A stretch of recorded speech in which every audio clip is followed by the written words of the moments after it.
ఓరి దేవుడా, గద్దా! ఈ రోజు నిన్ను వదిలే ప్రసక్తి లేదు మీను. ధైర్యం ఉంటే నన్ను పట్టుకొని చూపించు. టీను లేదా మీను. నిజమైన టీను ఎవరు? ఒకే పోలికున్న పక్షులు. అందులో ఎవరు నిజం, ఎవరు అబద్ధం? ఒకరోజు చున్ను మున్ను వాళ్ళ గూటిలో కూర్చుని వాళ్ళమ్మ టీను కోసం ఎదురు చూస్తూ ఉన్నాయి. కాసేపటికి టీను వాళ్ళ కోసం భోజనం తీసుకుని అక్కడికి వచ్చింది. ఇదిగోండి పిల్లలు, ఈ రోజు భోజనం వెతకడానికి చాలా కష్టపడ్డాను. ఇక భోంచేద్దాం. ఇలా అనుకుంటూ ముగ్గురు భోజనం మొదలుపెట్టారు. ఇంతలోనే అక్కడికి మైనా వచ్చింది. టీను, టీను, నువ్వు త్వరగా నాతో పద. నా కొడుకు పింకు మధ్యాహ్నం తన స్నేహితులతో కలిసి తిరగటానికి వెళ్ళాడు. కానీ తను వాళ్ళ నుండి విడిపోయి వాళ్ళు వద్దన్నా వినకుండా ఆ నల్ల గుహ లోపలికి వెళ్ళిపోయాడు. ఇదైతే చాలా పెద్ద విషయం. నల్ల గుహలో చాలా చీకటిగా ఉంటుంది. అక్కడ పొద్దున కూడా ఏమీ కనిపించదు. అవును, అందుకే నేను సహాయం కోసం నీ దగ్గరకు వచ్చాను. అడవిలో కేవలం నీ ఒక్కదాని చూపు మాత్రమే అందరికన్నా బాగుంటుంది. కేవలం నువ్వే పింకుని వెతికి ఆ గుహలో నుండి బయటకు తీసుకురాగలవు. టీను చాలా అలసిపోయింది. అయినా కాని తను మైనాకి సహాయం చేయడానికి తనతో కలిసి వెళ్ళింది. గుహ బయట ఇంకా చాలా జంతువులు నిలబడి ఉన్నాయి. కాని చీకటిగా ఉండడం వల్ల వాళ్ళల్లో ఎవ్వరూ లోపలికి వెళ్లే ధైర్యం చేయలేదు. కాని టీను మాత్రం ఎటువంటి భయం లేకుండా లోపలికి వెళ్ళింది. కాసేపటికి తనకి పింకు ఒకచోట కూర్చుని కనిపించాడు. అరే పింకు, నువ్వు ఇక్కడ కూర్చునున్నావా? మీ అమ్మ నీ కోసం చాలా కంగారు పడుతోంది. నేను ఇక్కడి నుంచి వెళ్ళాలనే అనుకుంటున్నాను, కానీ నాకు ఏమీ కనిపించడం లేదు. నేను నా కాళ్ళని నీ వైపుగా తీసుకొస్తాను.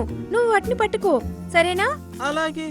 అలా చెప్పి టీను తన కాళ్ళని తనకి అందించింది. కాసేపటికి టీను గుహలో నుండి బయటికి రావడం మిగతా జంతువులు చూశాయి.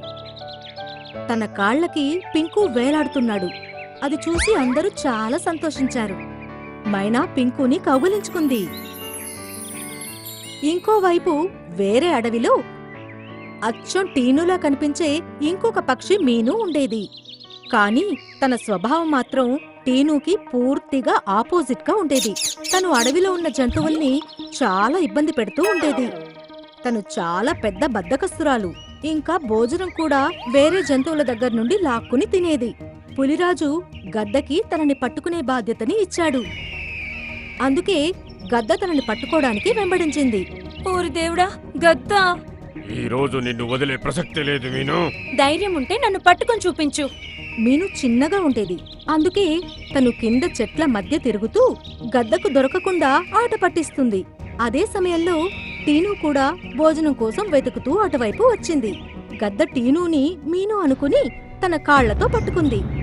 అరే అరే, ఎవరు మీరు? ఎందుకు నన్ను ఇలా పట్టుకున్నారు? ఇక మీదట నీ ఆటలు అస్సలు సాగవు మీను. పద పులిరాజు దగ్గరికి.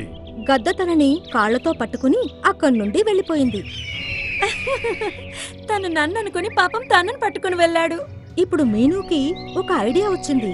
ఒకవేళ తను కూడా నాలాగే ఉంటే నేను తన స్థానంలో తన గూట్లో ఉండొచ్చు. చూద్దాం, తన గూడు ఇక్కడే ఎక్కడో దగ్గరలోనే ఉండుంటుంది.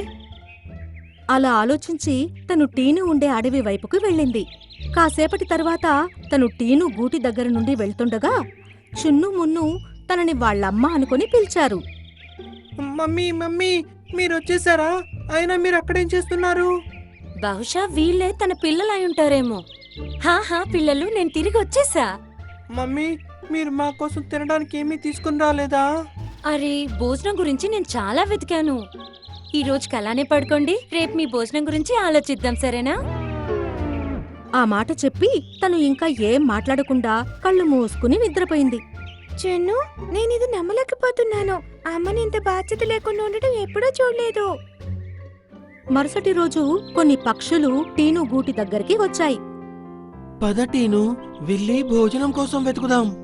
నేను మీతో తప్పకుండా వచ్చేదాన్ని, కానీ నాకు ఈరోజు కాస్త నీరసంగా ఉంది. మీరు చున్ను మున్నును తీసుకుని వెళ్ళండి. వాళ్ళు తింటారు, అలాగే నా కోసం కూడా తీసుకొస్తారు. ఈ మాట విని ఎవ్వరికీ వాళ్ల మీద నమ్మకం కుదరలేదు.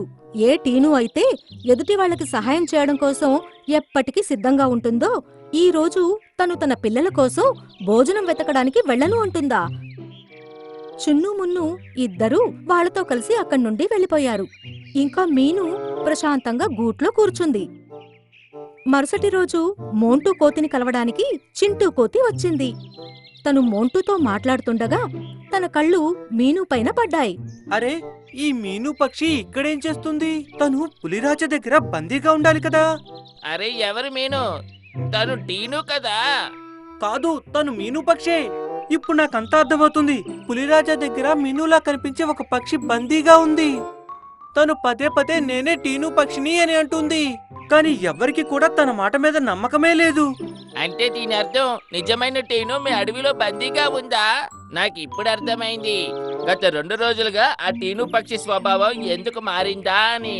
వాళ్ళిద్దరూ ఒక ప్లాన్ వేసుకుని చింటూ కోతి అక్కడి నుండి తన అడవికి వెళ్ళిపోయాడు. మోంటూ కోతి కొన్ని జంతువులను తీసుకుని మీను పక్షి దగ్గరికి మాట్లాడ్డానికి వచ్చాడు. ఇలా చూడు టీను, తోట అన్న వాళ్ళ తమ్ముడు నల్ల గుహలో ఇరుక్కున్నాడు. నువ్వు మాతో త్వరగా రావాలి. వచ్చి తనని కాపాడాలి. మీరు ఇంతమంది ఉండి కూడా నా దగ్గరికి ఎందుకు వచ్చారు? మీరు స్వయంగా వెళ్ళి తనని గుహలో నుండి బయటకెందుకు తీసుకురారు? అరే, నువ్వు అలా మాట్లాడుతున్నావేంటి టీను? అందరికీ తెలుసు కదా, ఈ అడవి మొత్తంలో కేవలం నీకు మాత్రమే ఆ నల్ల గుహ లోపల కూడా అంతా స్పష్టంగా కనిపిస్తుందని. పైగా ఇప్పటి వరకు నువ్వు ఎవరికీ సాయం చేయకుండా ఉండలేదు. మరి ఈ రోజు ఎందుకు ఇలా మాట్లాడుతున్నావు? ఒకవేళ తను ఒప్పుకోకపోతే తన నిజం బయటపడుతుందని మీను ఆలోచించింది. అరే అరే, మీరెందుకు కోప్పడుతున్నారు? సరే, నేను వస్తాను. అందరూ ఆ మీనుని తీసుకుని గుహ వైపుకి వెళ్లారు. గుహని బయట నుండి చూడగానే మీనుకి భయం మొదలైంది. ఏమైంది టీను? ఎందుకని నువ్వు లోపలికి వెళ్ళడం లేదు? హాహా, సరే వెళ్తున్నా. మీను ఆ గుహ లోపలికి వెళ్ళగానే తనకి ఏం కనిపించలేదు. ఇంకా భయపడి బయటికొచ్చేసింది. ఓర్ దేవుడా, ఇంత చీకటా! అప్పుడే కాలు ఎలుగుబంటి తనపై అరిచింది. నువ్వు వెళతావా లేదా? వెళ్తానాగు. అలా అని తను వేగంగా లోపలికి వెళ్ళింది. భయమేస్తోంది. మళ్ళీ భయపడుతూ బయటికొచ్చింది. కాని కాలు ఎలుగుబంటి పదే పదే తనని తిట్టి లోపలికి పంపించేవాడు. తిట్టుకు వెళ్తున్నానుగా. ఇదంతా చూసి అందరూ నవ్వుకున్నారు. కాసేపటి తర్వాత చింటూ కోతి నిజమైన టీనుని తీసుకుని అక్కడికొచ్చాడు. ఇక చాలు మీను, నీ నిజస్వరూపం అందరికీ తెలిసిపోయింది. ఇప్పుడు నేనేం చేయాలి? మీను అక్కడి నుండి తప్పించుకునే ముందే గద్ద అక్కడికి వచ్చి తనని కాళ్లతో పట్టేసుకుంది. ఇప్పుడు నేను తను ఉండాల్సిన చోటికి తీసుకెళ్తున్నాను. మమ్మల్ని క్షమించు టీను. మేము నిన్ను ఇన్ని రోజులు మీను అనుకొని బంధించి ఉంచాము. అలా అని తను అక్కడి నుండి వెళ్ళిపోయాడు. చున్ను మున్ను ఇద్దరూ వాళ్ళ అమ్మని చూసి హత్తుకున్నారు. అక్కడున్న మిగతా జంతువులు కూడా టీనును చూసి చాలా సంతోషించాయి. నువ్వు వెళ్ళిపోతే నన్ను ఇంకా ఎవరు ప్రేమిస్తారు? నేను తప్పు చేస్తే ఎవరు తిడతారు? మా వెళ్ళొద్దమ్మా, మా మా ఒక చిన్న అడవిలో జీవితం చాలా ఆనందంగా గడిచేది. అక్కడ జంతువులన్నీ కలిసి ఉండేవి.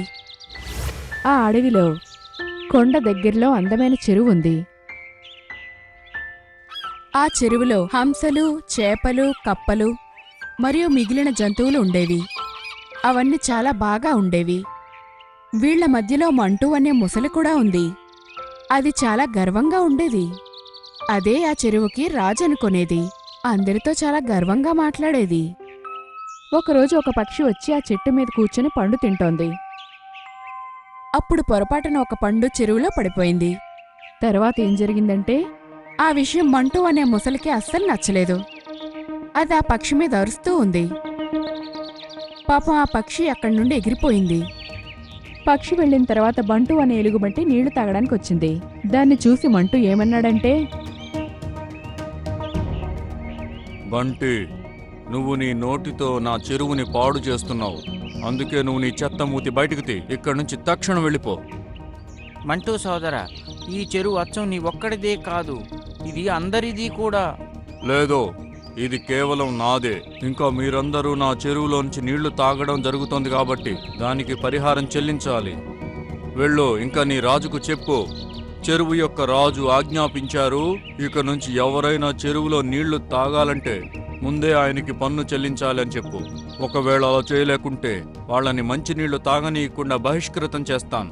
తర్వాత ఏమైందంటే, అన్ని జంతువులు చెరువుకు వెళ్ళడానికి ముందే ఏదో ఒకటి ఇచ్చేవారు. ఒకరు తాజా మంచి పళ్ళని తీసుకొచ్చేవారు, కొంతమంది ఇంకొకటి తీసుకెళ్లేవారు. మంటూ రాజులాగా వాటన్నిటినీ తినేవాడు. ఇదంతా మంటుకు చాలా బాగా నచ్చేది. ఇలానే రోజులు గడుస్తున్నాయి.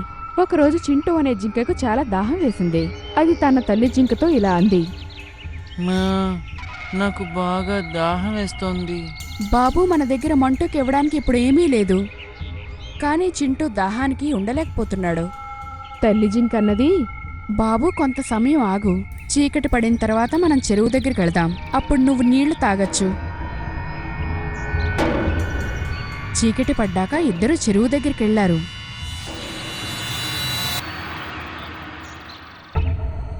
చింటూ నిశ్శబ్దంగా నీళ్లు తాగుతున్నాడు.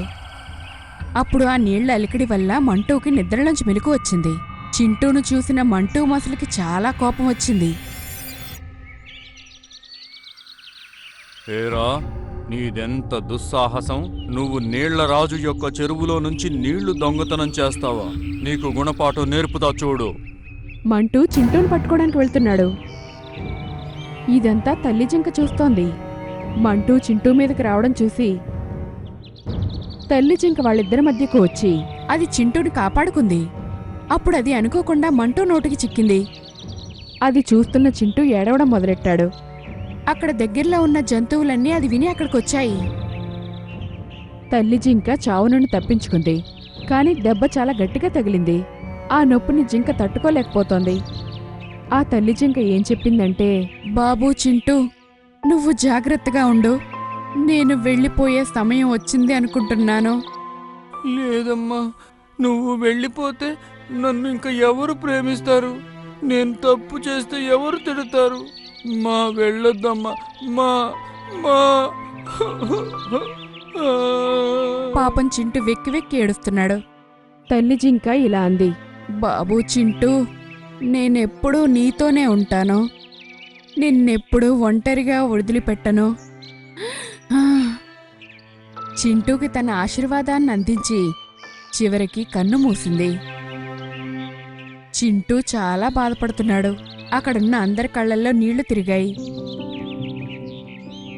ఒకరోజు చింటూ తినడానికి వెతుక్కుంటూ వెళ్తున్నాడు.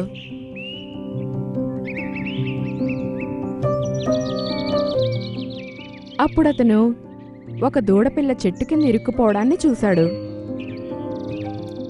చింటూ ఇలా అనుకున్నాడు, ఒకవేళ నేను ఏనుగు బాబాయ్ ఎంత బలవంతుడైతే ఆ ముద్దుని చిటికెల్లో తోసేసేవాణ్ణి. ఈ ముద్దు పక్కకు పోతే బాగుండు. అది అలా అనుకోగానే కొమ్మ దానంతట తానుగా ఎగిరిపోయింది. అది చూసిన చింటూ చాలా ఆశ్చర్యపడ్డాడు. అప్పుడు తనకి తన అమ్మ మాటలు బాగా గుర్తొచ్చాయి. అప్పుడు తనకు అర్థమైంది ఇదంతా తల్లి జింక ఇచ్చిన ఆశీర్వాదం వల్ల జరిగిందని. తర్వాత ఏం జరిగిందంటే, చింటూ అడవిలో ఉన్న జంతువులందరికీ సహాయం చేయడం మొదలెట్టాడు. ఒకరోజు భారీ భూకంపం వచ్చింది. అప్పుడు కొండముని నుంచి రాళ్లన్నీ కిందకి పడ్డాయి. అన్నీ కిందకి జారుతున్నాయి. పెద్ద పెద్ద చెట్లు కూడా విరిగిపోతున్నాయి. భూకంపం తగ్గిన తర్వాత జంతువులన్నీ ఒకరికొకరు సహాయం చేసుకుంటున్నాయి. చింటూ తన మాయతో పెద్ద పెద్ద చెట్లను అడ్డు తొలగిస్తున్నాడు. అప్పుడు ఆ చెరువు నుంచి తనకి ఏదో విపరీతమైన గొంతు వినిపించింది. వెళ్ళి చూశాడు.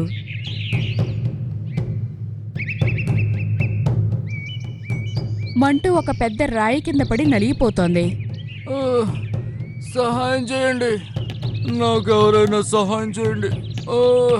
కానీ ఎవరూ తనకు సహాయం చేయడానికి వెళ్ళట్లేదు. నీలాంటి దుష్టులకు ఇలాగే జరుగుతుంది. భగవంతుడు నీకు మంచి శిక్ష వేశాడు. నిన్ను నువ్వు చాలా బలవంతుడు అనుకుంటావు కదా. ఇప్పుడు చేతనైతే తప్పించుకో చూద్దాం. ఈ విధంగా అక్కడ జంతువులన్నీ మంటూ చేసిన తప్పును చెప్తున్నాయి. సహాయానికి మాత్రం ఎవరూ వెళ్ళట్లేదు. కాని చింటూ వచ్చాడు. తన మాయతో ఆ రాయిని ఎత్తి పడేశాడు. అది చూసి మంటూకి తను చేసిన తప్పేంటో తెలిసొచ్చింది. అప్పుడు తనన్నాడు, చింటూ, నా వల్లే మీ అమ్మ నీ నుంచి దూరంగా పోయింది. అయినా గానీ నువ్వు నన్ను కాపాడావు. ఒకవేళ నాకు కూడా నీ అంత మంచి మనసుంటే ఎవరిని బాధ పెట్టేవాడిని కాదు కదా. మంటూ అక్కడున్న జంతువులన్నింటినీ క్షమాపణ కోరుకుంది.